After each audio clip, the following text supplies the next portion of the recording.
말씀 요한복음 13장 31절에서 35절까지 우리 교독하겠습니다. 31절에서 35절까지 교독합니다. 그가 나간 후에 예수께서 이르시되 지금 인자가 영광을 받았고 하나님도 인자로 말미암아 영광을 받으셨도다. 하나님이 그로 말미암아 영광을 받으셨으면 하나님도 자기로 말미암아 그에게 영광을 주시리니 곧 주시리라.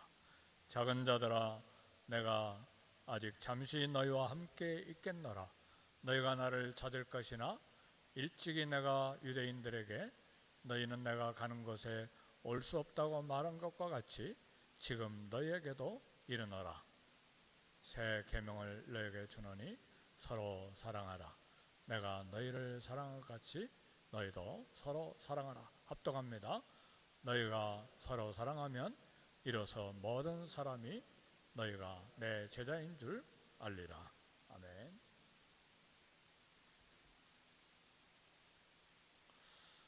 예수님이 십자가에 못 박히시기 전에 제자들과 최후 만찬을 가지셨습니다.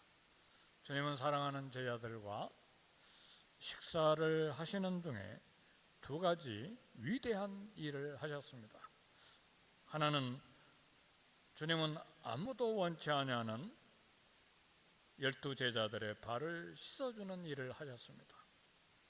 두 번째는 떡을 떼고 포도주를 주시면서 자신의 살과 피를 기념하라고 하셨습니다. 주님은 이렇게 제자들의 발을 씻어주시고 성만찬을 나눠주신 다음에 놀라운 새 계명을 주셨습니다. 그것이 오늘 요한복음 13장 34절 새 계명을 너에게 주노니 서로 사랑하라. 내가 너희를 사랑한 것 같이 너희도 서로 사랑하라 그랬습니다. 제자들의 발을 씻어주시고 자신의 살과 피를 나눠주신 성만찬을 제정하시고 새로운 계명으로서 새 계명, 사랑하라는, 서로 사랑하라는 말씀을 주셨습니다. 오늘 고난주간이 시작되는 주일에 우리 주님이 주신 새 계명이라고 하는 제목으로 말씀의 은혜를 나누기를 원합니다. 첫 번째로 생각할 것은 발을 씻어주신 주님이십니다. 우리 예수님은 식탁에서 일어나 말없이 겉옷을 벗고 수건을 허리에 두르고 대야에 물을 떠서 제자들의 발을 씻기 시작하시고 허리에 두른 수건으로 발을 닦아주셨습니다. 팔레스타인 지방에 흙길을 걸은 샌들을 신은 제자들의 발은 더러운 발이었습니다. 발을 씻는 일은 유대인 종들조차도 주인의 발을 씻는 것은 의무가 아닙니다. 거절할 수 있었어요. 그런데 대접을 받으셔야 될 주님이 친히 종이 되셔서 씻어주시고 닦아주셨습니다. 제자들은 발을 씻는 일은커녕 그 최후의 마지막 저녁 식사 시간에 누가 크냐로 말다툼했어요. 막 마음에 혈기가 나서 내가 쟤보다 낫지, 내가 더 나아. 주님이 이스라엘의 새로운 정부를 세우면 권력이 주어질 텐데 최고위직에 누가 적임자일까를 놓고 심하게 말다툼을 하셨습니다. 그래서 우리 주님은 12명의 발을 다 씻어주시고 겸손과 사랑을 보여주시고 교훈하셨습니다. 그것이 14절의 말씀인데 내가 주와 또는 선생님이 되어 너희 발을 씻었으니 너희도 서로 발을 씻어주는 것이 옳으니라고 했습니다. 주님은 자신의 발, 선생님의 발, 그리스도의 발을 씻어달라고 하지 않으셨습니다. 만일 우리 주님께서 자신의 발을 씻어달라고 했다면 12 제자들이 서로 씻겠다고 줄을 섰을 거예요. 그러나 우리 주님은 허리를 굽혀 자기를 팔아넘길 가룟 유다의 발까지 씻어주셨어요. 우리 중에 누가 별로 좋아하지도 않는 사람의 발을 씻어줄 수 있겠습니까? 주님은 자신을 속이고 팔아먹을 사람, 자신을 모른다고 배신할 사람, 자신을 배반하고 도망가버릴 제자들의 발을 어떻게 씻어주셨어요? 엎드려서 씻어주셨습니다. 팔아먹고 배신하고 도망갈 제자들을 아시면서도 다 알고 계시죠. 그러면서도 끝까지 사랑하셨습니다. 예수님은 자기 등에 칼을 꽂을 사람, 배신할 사람을 위해서도 종이 되어주신 것입니다. 예수님은 왕이지만 가장 낮은 자리로 내려오셔서 세상 죄를 짊어지셨어요. 주님이 몸이 찢기시고 피를 흘려 죽으신 것은 죽음으로 저와 여러분을 섬겨주신 것을 말합니다. 그래서 빌립보서 2장 5절 8절은 우리 주님에 대해서 이렇게 이야기합니다. 너희 마음에 이 마음을 품으라. 곧 그리스도 예수의 마음이니 그는 근본 하나님의 본체시나 하나님과 동등됨을 취할 것으로 여기지 아니하시고 오히려 자기를 비워 종의 형체를 가지사 사람들과 같이 되셨고 사람의 모양으로 나타나사 자기를 낮추시고 죽기까지 복종하셨으니 곧 십자가에 죽으심이라. 바울이 빌립보 교회에 보낸 편지입니다. 유럽으로 가서 최초로 설립된 빌립보 교회가 10여 년이 지났을 때 리더십 갈등이 생겼어요. 지도자들 가운데 심각한 갈등의 문제가 생겼을 때에 감옥에 있었던 사도 바울이 빌립보 교회를 사랑하는 마음으로 겸손할 것을 권면한 말씀입니다.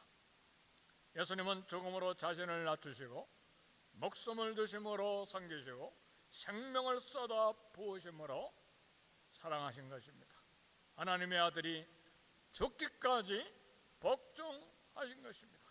자신의 죄가 아니라 제자들의 죄, 오늘 저와 여러분의 죄를 짊어지고 죽으신 거예요.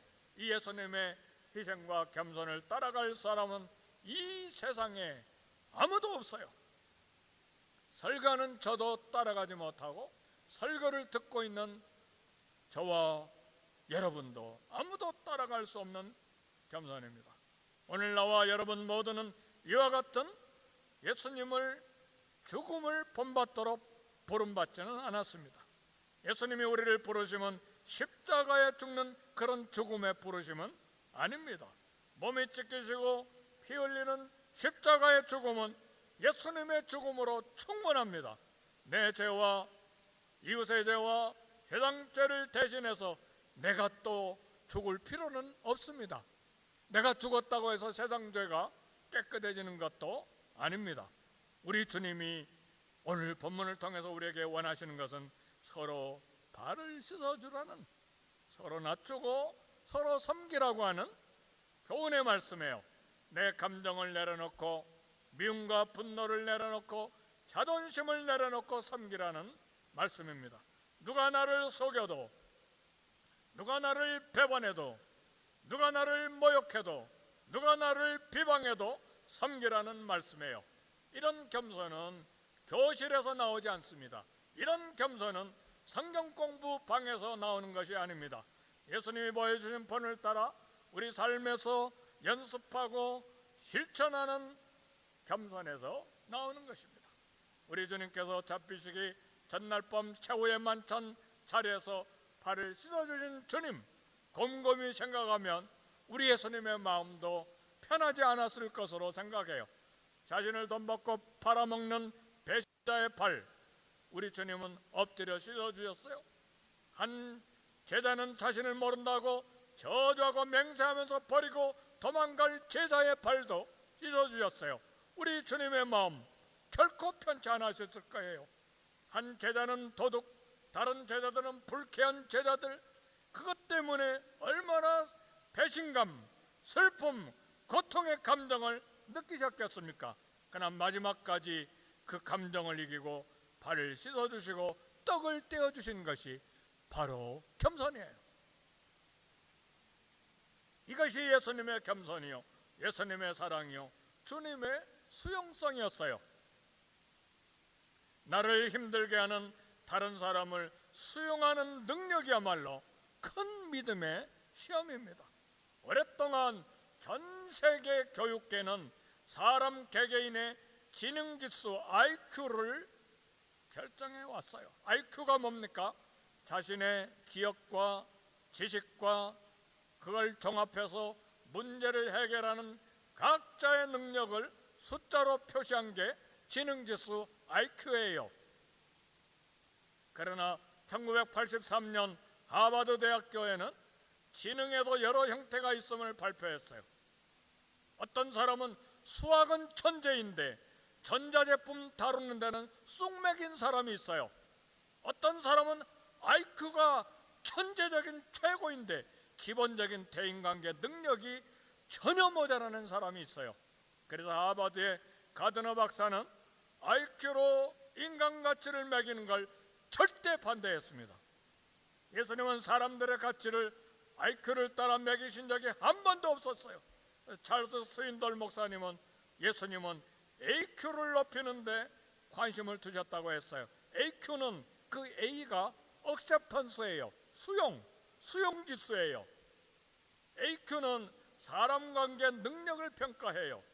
수용이라고 하는 건 다른 사람의 실력을 요구하지 않고 그냥 가치를 인정하는 능력이에요. 수용이라고 하는 것은 내가 있는 그대로 가치가 있다는 뜻이에요. 약점을 볼 줄 몰라서 그런 것이 아니에요. 약점을 알고도 건너뛰어서 그 사람을 존중하기로 선택하는 것이 수용지수예요. 수용지수는 인간의 타락성을 알면서도 관계를 만들어가는 능력이에요. 우리 예수님의 수용지수예요. 수용지수는 상대방의 결점에 관계없이 사랑을 베푸는 우리 주님의 능력이에요. 우리 주님은 그런 수용지수를 가지고 자기를 돈 받고 팔아먹는 사람의 발을 씻기 위해서 엎드리셨어요. 자기를 모른다고 저주하고 맹세하면서 도망갈 사람들을 위해서도 불쾌하지만 섭섭하고 슬프지만 고통이지만 엎드려서 발을 씻어주셨어요. 이것이 AQ예요. 수용지수예요. 예수님은 제자들의 발을 씻어주시고 일어나 옷을 입고 그리고 겸손을 교훈하셨습니다. 그러나 한 사람 주님의 교훈을 적용하지 못하고 아예 이해하지도 못하고 자기 욕심을 따라 12제자 중에 빠져나간 한 사람이 있었어요. 요한복음 13장 31절 그가 나간 후에 예수께서 이르시되 지금 인자가 영광을 받았고 하나님도 인자로 말미암아 영광을 받으셨도다. 두 번째로 생각할 새 계명입니다. 가룟 유다는 제자 구불에서 빠져나와 예수님을 넘겨주는 기회를 찾았어요. 가룟 유다가 예수님을 팔아넘기러 간 사건을 우리 주님은 인자가 영광을 받았고 하나님도 인자로 말미암아 영광을 받으셨다고 했어요. 우리 주님은 십자가 죽음이 하나님께 순종함으로 하나님의 사랑과 공의가 드러났다고 생각을 했어요. 그것이 하나님께 영광이요 자신에게도 영광이라고 말씀하셨어요. 우리 인간은 높아지고 우리 인간은 성공하고 우리 인간은 박수를 받는 것을 영광이라고 생각해요. 그러나 예수님은 무엇이 영광인가? 자신의 뜻이 꺾이고 마음에 불편하고 고통과 슬픔이 있지만 받아주는 것, 그런 겸손과 그런 희생과 그런 하나님의 사랑을 드러내는 것이 영광이라고 생각하셨어요. 그리고 실제로 그것이 십자가의 영광입니다. 예수님은 이런 고난 속에서 이런 방식으로 자신의 영광과 하나님의 영광을 드러냈습니다. 사랑하는 성도는 우리는 얼마나 이 세속적인 가치관, 세계관, 인생관을 바꿔야 되는지 몰라요. 태어나면서부터 지금까지 세속적인 세상적인 가치관으로 완전히 세뇌되어 있기 때문에 영광의 개념이 주님과 우리와 너무나 다른 거예요.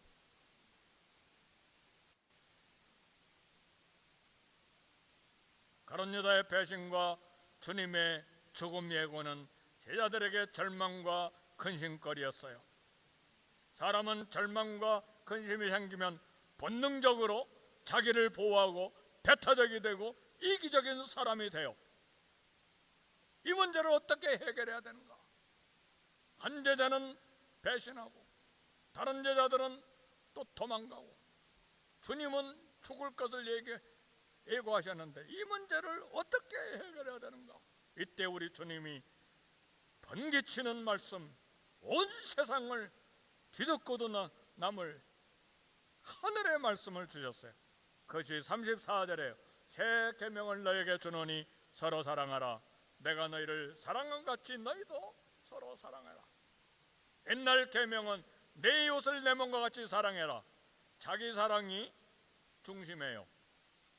그러나 새 계명은 자기 사랑이 중심이 아니라 예수님의 희생이 중심이에요. 예수님의 사랑은 십자가에서 타인의 죄를 대신해 죽은 희생적인 사랑이에요. 예수님의 사랑은 낭만적인 사랑이 아니고 에로스적인 사랑이 아니고 대가가 없는 무조건적인 사랑이에요. 예수님 믿는 그리스도인이라는 것, 세상에 증명할 증거가 무엇입니까? 성경을 들고 걸어가면 크리스찬이 증명됩니까? 자동차 범퍼에 I love Jesus 스티커 붙이면 크리스찬입니까? 물고기 상징을 붙여놓으면 크리스찬입니까? 아니면 십자가 목걸이를 걸고 다니면 크리스찬으로 증명됩니까? 오늘 요한복음 13장 35절, 그게 아니다. 너희가 서로 사랑하면 이로써 모든 사람이 너희가 내 제자인 줄 알리라. 너희가 서로 사랑하면 이로써 모든 사람이 너희가 기독교인 크리스찬 그리스도인 줄 알리라. 사랑이 있을 때 세상과 사람들에게 내가 그리스도인인 것이